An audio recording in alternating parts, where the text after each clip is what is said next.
아무튼 이러한 여건이 그 아름다운 자기분화 아메바가 돼가고 있습니다. 네. 자꾸 자기 스스로 당들을 복수를 늘려내고 있는 가운데 참신한 인재가 독일에서 돌아왔죠. 네. 네. 철수하지 않는 분, 시니어 마라톤의 강자로 등극하고 있는 이분이 이 SNS에다가 자꾸 그 마라톤 완주 관련된 그 사진들을 많이 올리시면서 마라톤 매니아가 되신 것처럼 얘기하는데, 제가 마라톤 내지는 좀 뛰어본 사람으로 얘기할 때 그 정도의 어떤 체격의 변화가 없는 상태에서 마라톤 완주를 한두 달 사이에 연속을 해낸다? 100% 그럽니다. 네. 제가 장담할 수 있습니다. 마라톤 한 번 뛰기 위해서는 체중 많이 줄이셔야 돼요. 안 대표. 난 이것도 나는 조작이라고 보내. 네. 고발 당하면 여러분들이 그냥 내 개인적인 오피셜로 그렇게 예상했었다라고 증언해 주세요. 아무튼 마라톤에 심취해 계시던 분이 돌아왔죠. 그래서 정풍 운동을 하시겠다고 얘기를 하고 있습니다. 그러면서 더불어민주당과 자유한국당을 싸잡아서 기득권 정당이다. 이런 기득권 정당으로는 미래가 없다라고 얘기를 하고 있습니다. 자, 민주당에 들어가서 민주당 말아 드셨고요. 진보 진영에서 국민의당 만들어서 호남 말아 드셨고, 그 다음 이제 그 대선에 출마하셔가지고 3등 하셨죠. 그것도 형편없는 숫자로 3등 하셨는데, 이러한 과정에서 그 정계 은퇴하면 못 돌아올 줄 알았는데 지금 누구를 또 말아먹기 위해서 왔느냐라는 부분에 대해서 이 셈법이 참 애매합니다. 네, 이분이 독자적인 신당을 할지, 손학규 대표랑 손을 잡고 이제는 구바른민주당 이름도 어려워. 바른미래당으로 복귀를 하게 될지, 아니면 유승민 의원이 중심이 돼 있는 새롭지 않은 새로운 보수당으로 들어갈지, 아니면 자한당으로 들어와서 황교안하고 손을 잡을지, 아니면 친한 언주 언니랑 둘이서 창당을 별도로 하실지, 아니면 애국당, 설마 태국기당까지는 안 가시겠지. 아니면 기독당으로 가갖고 기독교인들을 한번 말아 드실지. 정말 그 행보가 귀추가 주목이 되는데, 분명한 건 민주당에는 절대 오지 않을 거라는 확신이 있다는 겁니다. 그것만 해도 얼마나 다행입니까? 네. 이분이 정계 복귀할 때 지지하겠다는 지지표가 무려 17%나 나왔습니다. 난 진짜 깜짝 놀랐어. 진짜 생각보다 많이 나오네요. 나는 1.7%나 나오면 다행일 거다라고 생각했는데 17%나 나왔어요. 이분이 이 정당 안에서 뭐 어떠한 노력을 한다고 하면 색깔로 봤을 때는 친이계를 찾아갈 가능성이 높습니다. 농담 아니고 진지하게 안철수의 뿌리가 친이에 있다라고 저는 늘 MB에 있다라고 생각을 해왔기 때문에 저는 친이계 의원들을 만나가지고 또 다른 조금 더 새롭지만 국민에게 가까이 가는 척 할 수 있는 보수 정당을 만들지 않을까, 신창당을 하지 않을까라는 생각을 해보고 있는데요. 어찌 됐거나 안철수 이걸 뭐라 그래야 돼요? 안철수 전 대표의 등장은 여권보다는 이제 야권의 지금의 보수 연합을 꿈꾸고 있는 이 황교안 대표에게 정말 안전핀 없는 수류탄 같은 존재가 될 것이라는 생각이 드네요. 여기에서 갑자기 이제 무슨 제대로 된 정치적인 활동을 안 하고 모든 걸 접고 뭐 야인으로 돌아 이럴 사람 아니기 때문에, 끝까지 가는 뚝심의 안철수이기 때문에 결국은 총선에 대해서는 이제 멘트가 매우 도도하셨습니다. 내가 무엇이 되는가에는 관심이 없다. 국회의원이나 대선 주자가 되려고 돌아온 거 아니다라고 얘기를 했거든요. 이게 무슨 의미일까를 생각해 봤었을 때 이분은 추대에 의해서 일종의 보수 여권의 구심점이 되고 싶다.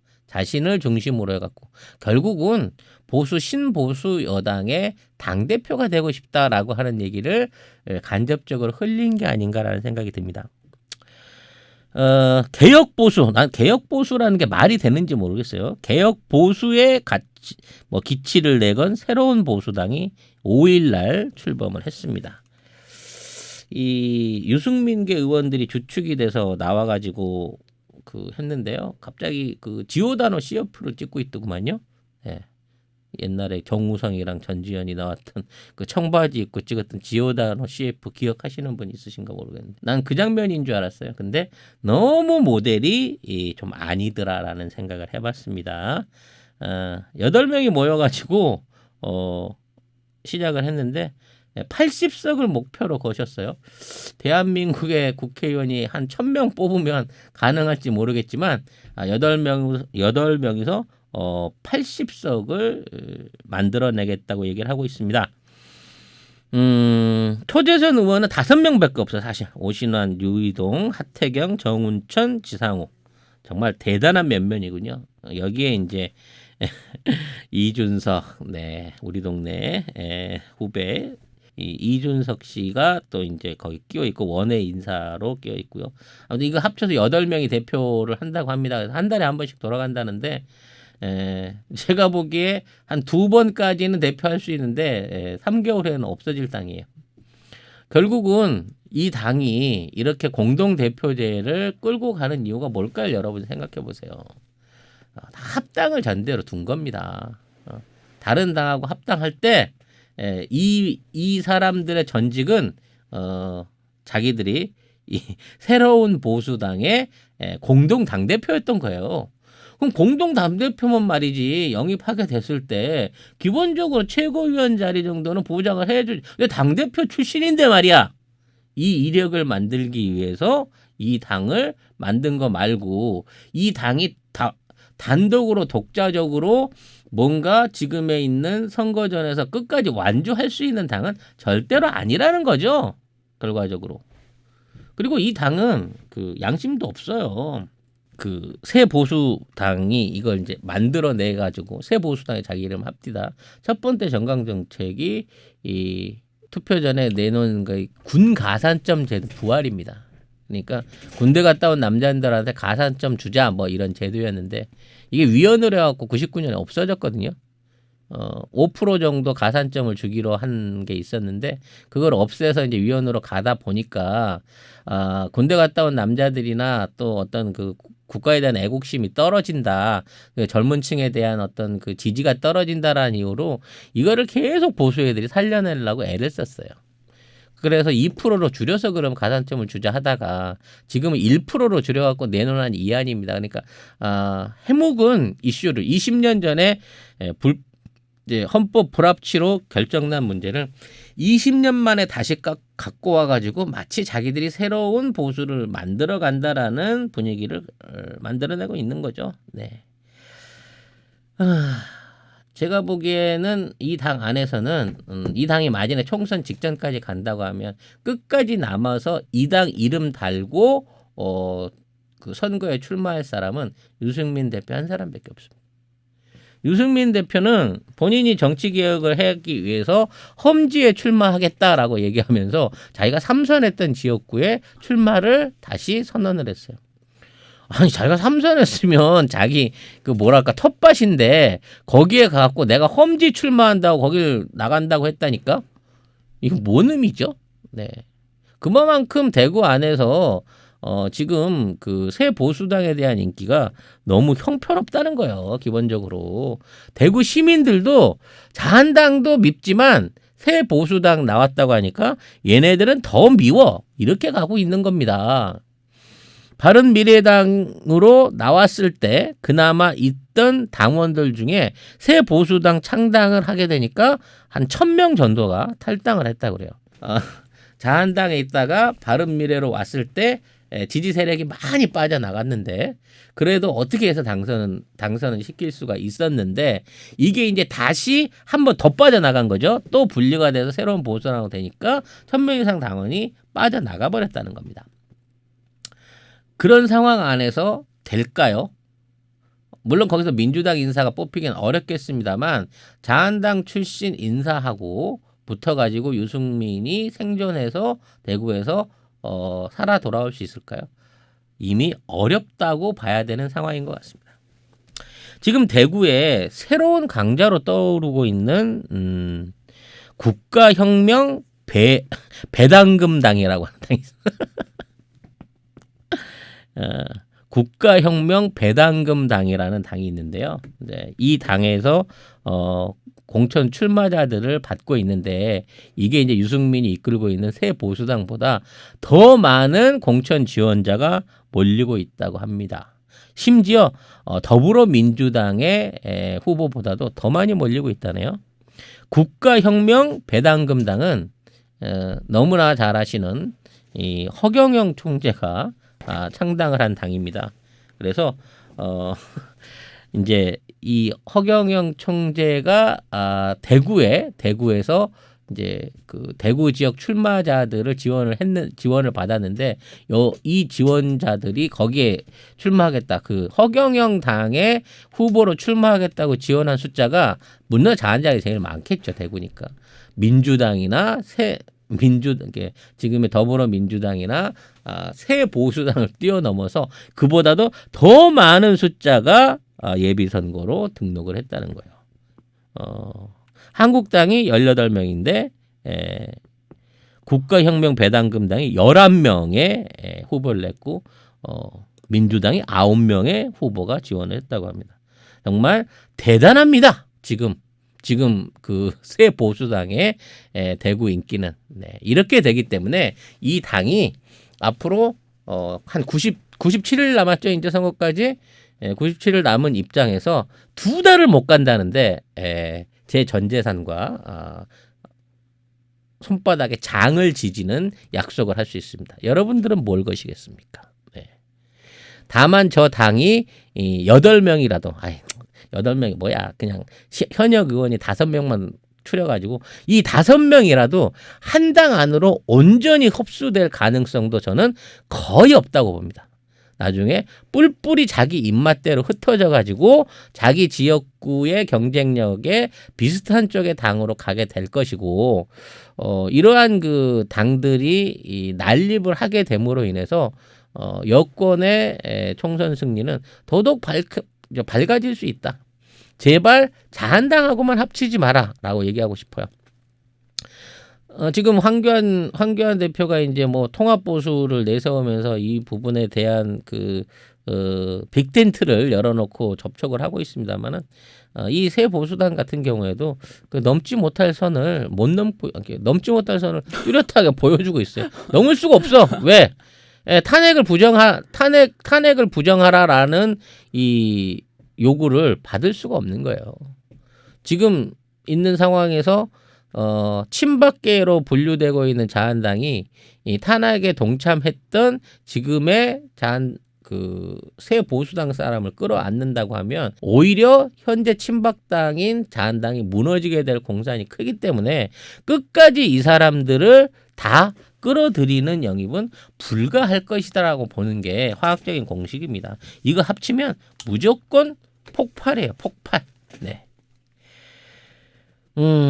하여튼 TK 지역에서 새 보수당이나 민주당보다는 허경영 당이 더 인기가 있는 이 이상한 신드롬 언제까지 유지가 될지 한번 두고 봐야 될 것 같습니다. 이원주 의원 또 얘기 안 할 수가 없네요. 이분이 이긴중권 교수한테 사랑의 페이스북 글을 올렸습니다. 그러면서 이제 페이스북 내용에 진중권에게 혹자는 배신자라고 운운하지만 저는 이런 분이야말로 정상적인 진보다. 진보 이전에 매우 양심적이고 상식적인 지식인이라고 극찬을 아끼지 않았습니다. 그리고 거기에 맞춰가지고 한마디 한마디가 전부 공감이 가서 깜짝 놀랐다. 이런 진중권 교수에게 비난을 퍼붓는 민주당 세력을 보면 우리 사회가 진영 널려 패싸움에서 수준이 못 벗어나고 있다 이러면서 어영부영 자신의 어떤 위치를 정당화시키면서 진중권 교수를 칭찬을 했어요. 영입절차인가? 라는 생각도 해봅니다. 어떻게 진중권을 영입해서 둘이 이렇게 듀엣을 결성한다고 하면 아마 정치계의 막말 듀엣은 거의 최강급이에요. 말빨로 따지게 되면. 비호감 최강급의 듀오가 될 수 있는데 근데 그걸 전제로 해갖고 간만에 칭찬을 한번 던진 것 같아요. 그랬는데 거기에 대놓고 이현주 의원 칭찬 감사합니다 라고 저한테 얘기를 던진 다음에 내가 진영을 떠나서 옳은 얘기를 하려고 한 점을 높이 사줬다라고 하면서 스스로를 칭찬했습니다. 나는 진영에 관계없이 옳은 얘기만 한 사람이야 라면서 셀프 칭찬을 했어요. 그래 놓고 나서 외람되지만 이현주 의원은 참 나쁜 정치인이다. 민주당, 국민당, 바른미래당 갖춰서 다시 자유당 가라고 못 가신 것 같은데 영혼 없는 정치 좀비는 정계를 떠나야 된다. 그게 우리나라 정치 발전의 길이자 좀비님이 그러니까 이제 좀비라고 호칭을 한 거죠. 좀비인 이현주 의원이 조국에 바칠 수 있는 유일한 애국이라 이렇게 얘기를 마무리 졌습니다. 와 이건 너무하지 않습니까? 면전에서 이건 단둘이 있을 때 둘이만 해도 사실 너무 끔찍해서 정말 창피하고 끔찍해서 이현주 의원이 정말 피눈물을 흘릴 내용인데 이걸 트윗으로 까버렸어요. 이현주 의원 못 되는 겁니까? 이건 정말 속은 시원한데 정말 말은 잘하는 분이고 글은 잘 쓰는 분이라고 인정할 수 있을 만큼 정말 가시돋치고 듣는 사람 정말 기분 나쁠 수 있는 최상의 욕을 해준 게 아닌가. 우리 진영의 이현주에 대하고 이렇게 얘기를 해준 사람이 누가 있었나. 진짜 니네들끼리 싸우는 거라 우리가 관심은 가져줬지만 정말 끼리끼리 잘 놀고 있다라는 생각을 했습니다. 네. 이런 경우를 뭐 주고 빰 맞았다라는 말이 속어가 있습니다만 이현주 의원이 이대로 정계를 떠나라라고 하는 너는 정계를 떠나는 게 애국이다라고 하는 말을 듣고 진중권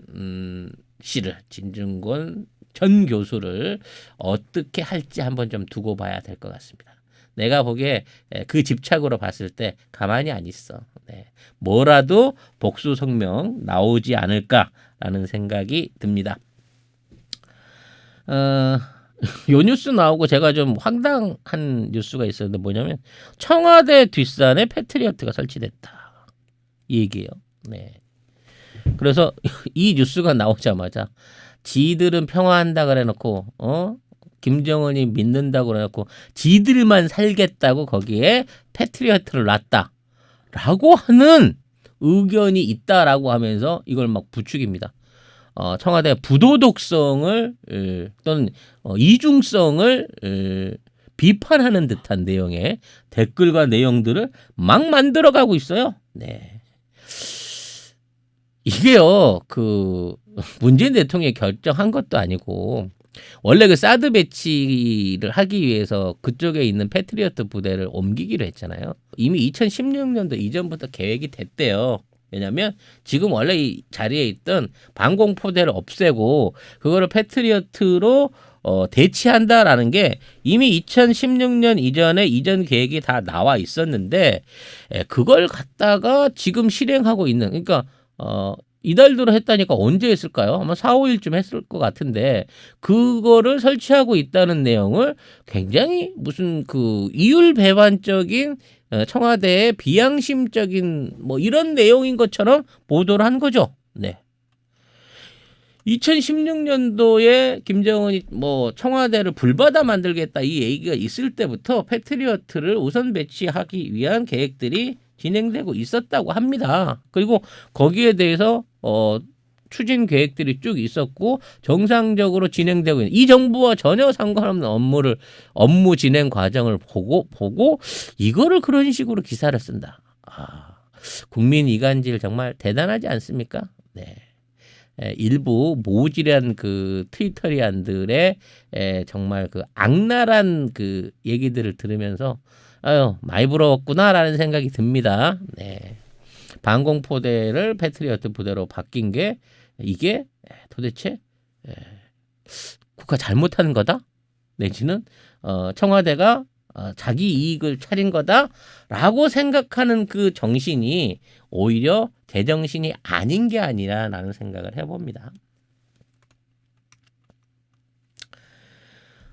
이 얘기도 또다시 국민들에 대한 이간질 요소로 쓰이고 있는 뉴스가 있는데요. 주택 구입 소요 자산 9억 초과를 할 때 자산 증명을 내라라는 부분에 대해서 증빙 서류가 10개가 넘는다라고 하면서 이 부분이 국민의 통장들까지 들여다본다. 집 9억 샀다고 해서 내 통장 내역까지 다 들여다보려 한다라고 하는 기사가 실제 헤드라인에 떴습니다. 오늘 포털에서 네. 상권을 차지했죠. 네. 근데 이 부분이 진행되는 건 맞아요. 왜냐하면 자금 조달 계획서를 내야 이 돈이 어디서 온 돈인지 알 게 아닙니까? 불법으로 받은 돈인지 남의 돈을 훔친 건지 부모한테 빌린 건지 그 자금 계획서에 대한 내용을 내라는 겁니다.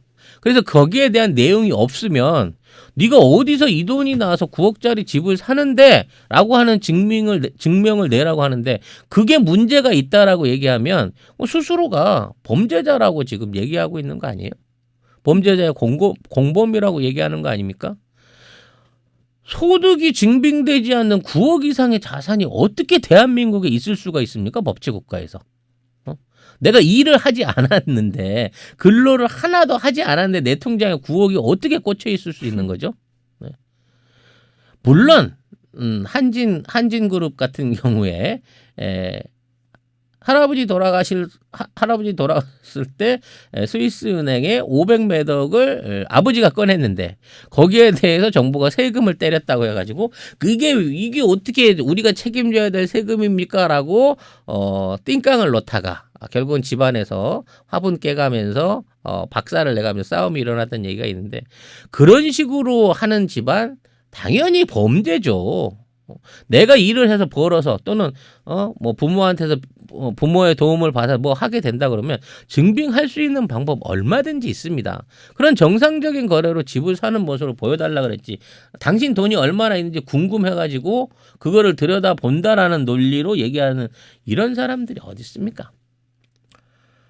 주택 사는 거 부러운 일입니다. 9억 10억이 넘는 주택을 사기 위해서는 정상적인 월급쟁이가 30년 이상을 모아야 되는 돈인 겁니다. 근데 미성년자가 직업도 없는 사람이 또는 투기 세력들이 그러한 집들을 멋대로 사들이고 또 심지어는 말이죠. 갭 투자를 한다는 것들끼리 지들끼리 집을 서로 주고 팔면서 가격을 막 올려요. 그리고 세금만 냅니다.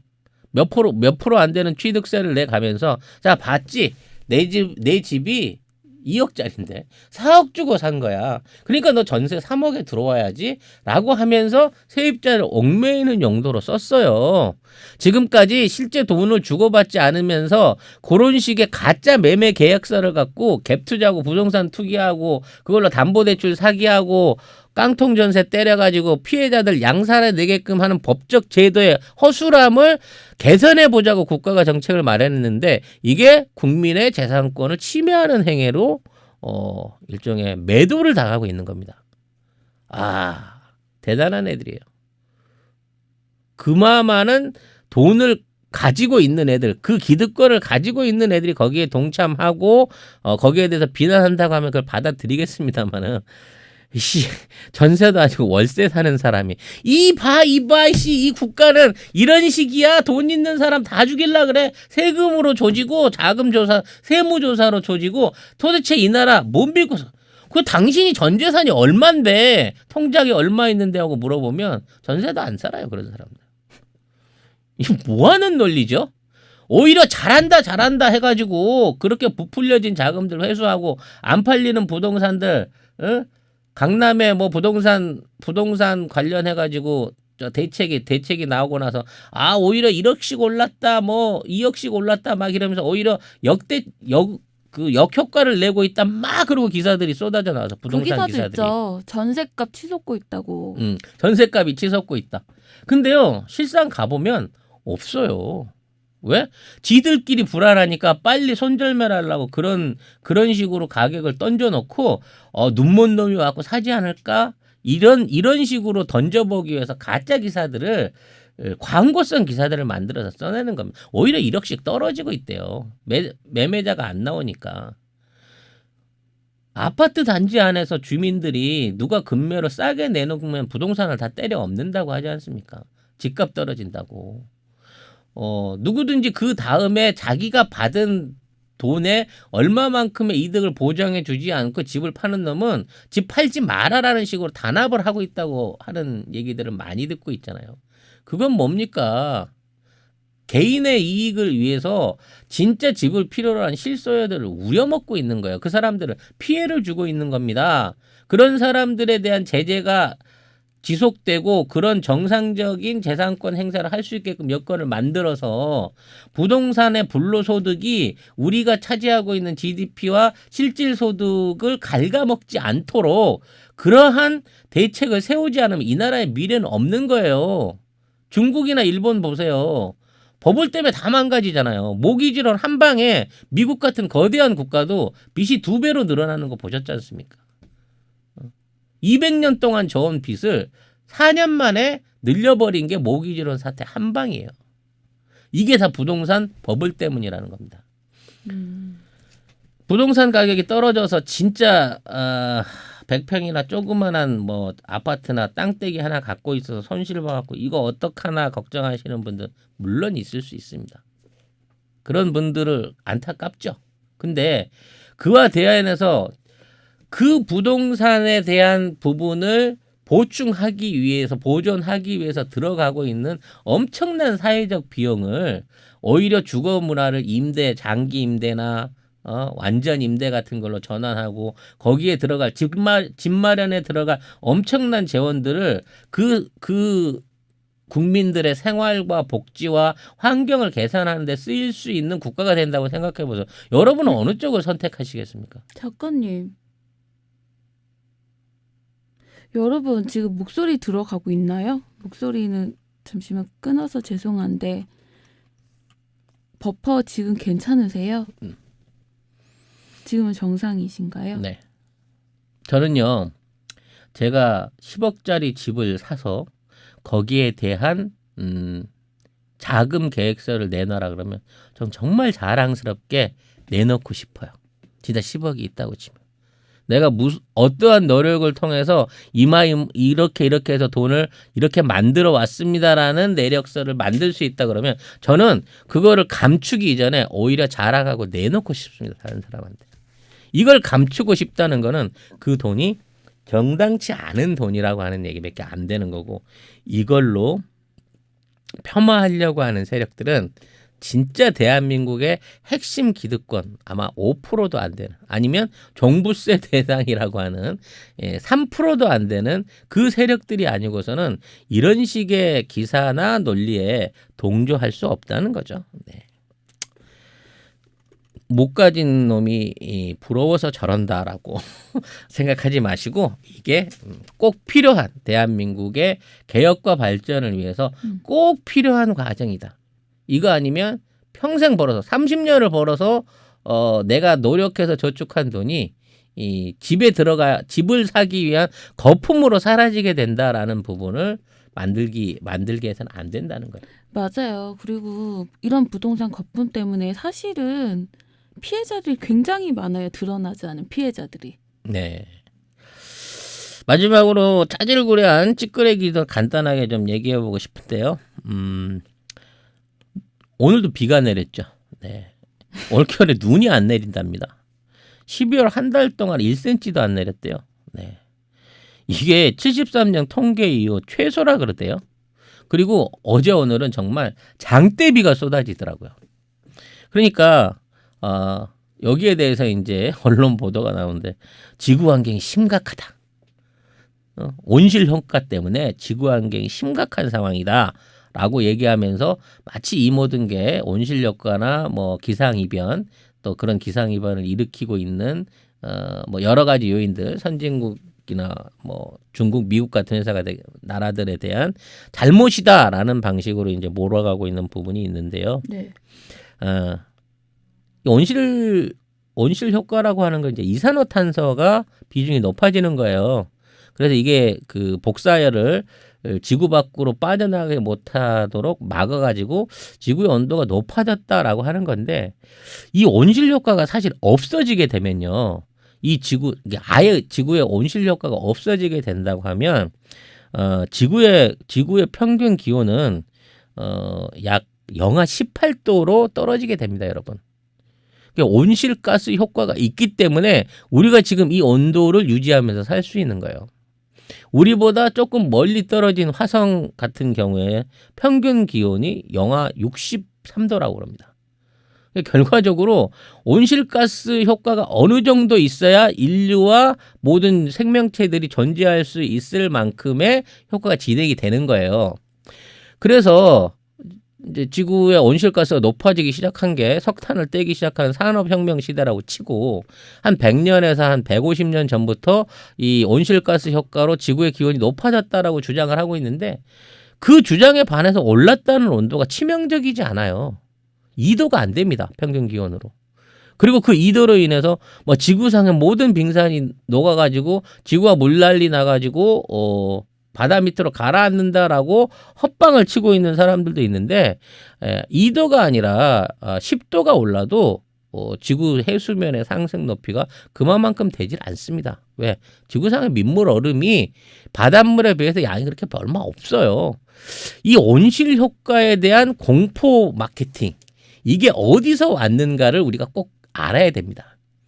이거는 도쿄 의정서에 입각해서 탄소세에 대한 비용을 매기겠다라고 미국의 기상학자들과 미국의 재무부가 만들어낸 일종의 가짜 공포고 이제 뭐 국제적으로 삥을 뜯으려고 하는 세력들의 이 정보 조작이었습니다, 여러분. 그리고 미국이 지금은 기후 협약에 탈퇴를 해버렸잖아요. 네. 지네들이 가장 많이 탄소가스를 내놓으면서 여기에 대해서는 우리는 책임 안 진다고 하고 뒤로 나자빠져 버렸어요. 오히려 그걸 반대하던 중국이 그럼 내가 받을게. 탄소가스 때 만들자라고 끌고 가고 있는데 뭐 이건 좀 복잡하게 얘기하면 이게 지구상에 존재하는 산업의 가치를 환경의 문제로 대체해가지고 새로운 화폐 유통을 만들려고 하던 굉장히 일종의 이제 금융상품 하나 만들고 있는 거나 마찬가지 그거거든요. 그래서 사실 이게 서구나 다른 다른 세계에서는 이 온실가스 이론에 대해서 언급하고 있는 국가가 거의 없습니다, 진짜. 어디 뭐 교과서에 우리처럼 가르친다든지 빙산이 녹아서 곧 망하게 생겼다라고 공포심을 조장하는 마케팅을 하는 국가는 우리나라밖에 없어 사실. 마지막 뉴스로 정리하겠습니다. 네. 지금 준비한 내용이 너무너무 많은데 최대한 줄이시는 것 같아요. 지금 이 얘기만 할게요. 그래서 아무튼 이 온실가스 마케팅이 우리 뉴스라든지 우리 언론에서 보도되고 있는 거는 굉장히 후진적이고 부끄러운 내용입니다. 이런 부분에 대한 인식 개선이 좀 필요한데 이미 이 이론을 만들어낸 미국도 던져버린 이론을 우리가 굉장히 충실하게 믿고 있다는 거. 이 부분에 대해서 여러분들이 좀 그 연구 생각을 좀 가지셨으면 합니다. 이와 관련해서 이제 전기차의 전기 요금이 지속적으로 할인되고 있습니다. 그러니까 할인이 취소되고 있습니다. 축소되고 있어요. 그래서 지금 전기차에 들어가는 전기료들이 올 하반기부터 이제 40% 이상으로 오르게 됩니다. 그래서 아마 킬로와트당 240원까지 오를 거예요. 178원에서. 이게요, 전기라고 하는 게 하늘에서 뚝 떨어지는 게 아니잖아요. 우리가 무슨 수력 발전이나 태양열 발전에서 전기를 뽑아 쓰는 게 아니라 화력이나 원자력에 의존하고 있기 때문에 전기 자동차를 쓴다고 해가지고 이게 환경이 개선된다고 생각하시면 절대 안 되는 부분입니다, 여러분. 전기 자동차가 많아지면 많아질수록 전기 자동차와 관련한 석탄 연료의 사용이 많아지기 때문에 환경은 더 안 좋아질 수밖에 없는 거예요. 그래서 이게 이제 그 할인율이 현재 70% 수준이라는 게 일반 전기료에 비해서 전기차가 무는 전기료가 가정용 전기가 100이라 그러면 70까지 오른 셈인데 이게 이제 더 오르게 2022년 되면 아예 가정용 전기하고 1대1로 쓰게 된다는 거죠. 이랬을 때는 하이브리드라든지 또는 뭐 경유차 연비 좋잖아. 요즘 나오는 신형 연비를 낼 수 있는 차들 또는 수소차 같은 차에 비해서 전기료가 가장 비싼 연료가 될 수 있다는 점을 생각하셔야 됩니다, 여러분. 2년 남은 거예요. 2년 후에는 전기차가 전기료가 제일 비싸고 환경 개선은 하나도 효과 없는 상황이 생긴다는 겁니다.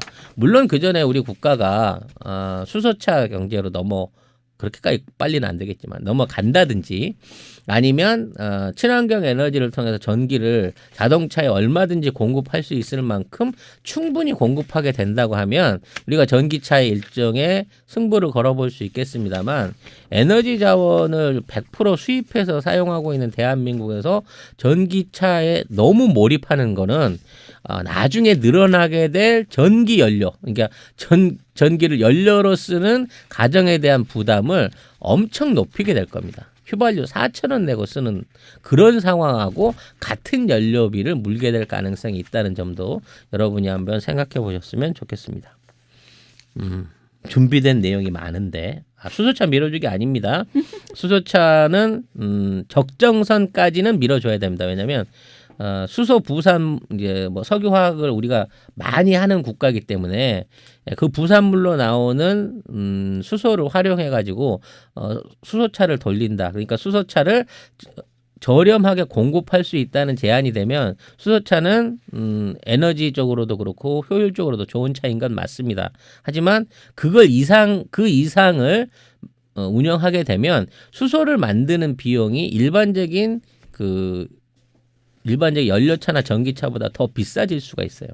그래서 중국도 수소차를 활용하기는 하는데 단계적인 목표를 세워놓고 2030년 중반, 2040년까지 최대 200만 대까지만 운용한다라는 계획을 잡아놓고 있는 겁니다. 그러니까 지네가 만들어서 싸게 수소를 공급할 수 있는 잔여량 안에서 그 수소차를 운영하려고 하는 거지 그 이상을 직접 수소를 만들어서 연료로 돌리게 된다 그러면 아까 말씀드린 대로 연료비가 일반 내연기관보다 더 비싸져 버린다는 거예요. 그거는 경제성이 없다는 얘기입니다. 그러니까 그거를 적절하게 조절할 수 있는 노력이 필요한 겁니다. 현재 우리나라가 개발한 얘기를 여러 질문을 던지는 바람에 수소차 기술 최고인 거 맞습니다. 현대자동차 오랫동안 진행을 해왔는데 문제는 수소 확보에 특별한 방법이 있느냐가 제일 중요한 거거든요. 이 부생 수소를 활용해가지고 이용하는 것 이외에 직접적으로 수소를 싸게 가공해낼 수 있느냐의 분야가 앞으로의 핵심인데 최근에 뉴스를 통해가지고 전극을 코팅해갖고 쓰는 그 전기 분해 방식 수소 생산 비용을 대폭 떨어뜨려가지고 수소 대량 생산을 할 수 있는 기술을 개발했다. 한국이 개발했다라고 하는 기사를 본 적이 있습니다. 이게 실용화가 돼가지고 우리가 수소를 휘발유를 정제해서 쓰는 것보다 더 싸고 안전하게 다양하게 많이 만들어내서 안전하게 운영할 수 있는 경제 체제를 만든다고 하면 진짜 물로 돌아가는 자동차를 운영할 수 있는 시대고 분명히 옵니다. 근데 아직까지 그 기술의 실용화가 안 돼 있는 상황에서 전기차나 수소차의 도입에 너무 열을 올리는 거는 조금 생각을 하면서 우리가 가야 될 부분이다라는 오지랖 넓은 말씀을 좀 드려보겠습니다. 네, 딱 반했는데요. 준비된 기사 중에 너무 버퍼링도 많고 지금 뭐 이런 상황에서 방송 길게 이어나가기가 부담될 것 같아서 이번 주는 이 정도에서 방송을 마무리 지으려고 합니다. 사실 오늘 스페셜 방송이 많았고 와이파이 환경이 안 좋았기 때문에 여러모로 여러분들한테 방송을 제공하는 데 어려움이 있었는데요. 다음번에는 좀 더 유선 인터넷을 이용한다든지 뭐 컴퓨터를 좀 업그레이드 한다든지 뭐 여러 가지 방법으로 오늘 같은 불편이 없도록 다시 피드백해서 성실한 방송, 좋은 품질의 방송 보내드리도록 노력하겠습니다. 오늘 전체적인 방송 시간이 4시간이 좀 넘었는데요. 이 긴 시간 동안 들어주신 애청자 여러분 그리고 스패너 활동 열심히 해주신 우리 제이선영님 그리고 항상 들려주시는 이런 스트리밍 구독자 여러분한테 심심한 감사 말씀 드리면서 방송 마치겠습니다. 보미 작가도 인사하세요. 그래도 다행히 오전에 했던 그 전격적으로 준비했던 특별판 방송은 그래도 안정적으로 다 나갔네요. 네, 그 방송이 좀 정리가 되는 대로 라이브 긴 방송하고 테마별로 쪼갠 방송하고 나눠가지고 여러분들한테 전달해 드리도록 하겠습니다. 오늘 방송 여기서 마치겠습니다. 감사합니다. 네, 어려운 환경이었는데 장시간 시청해 주셔서 감사합니다.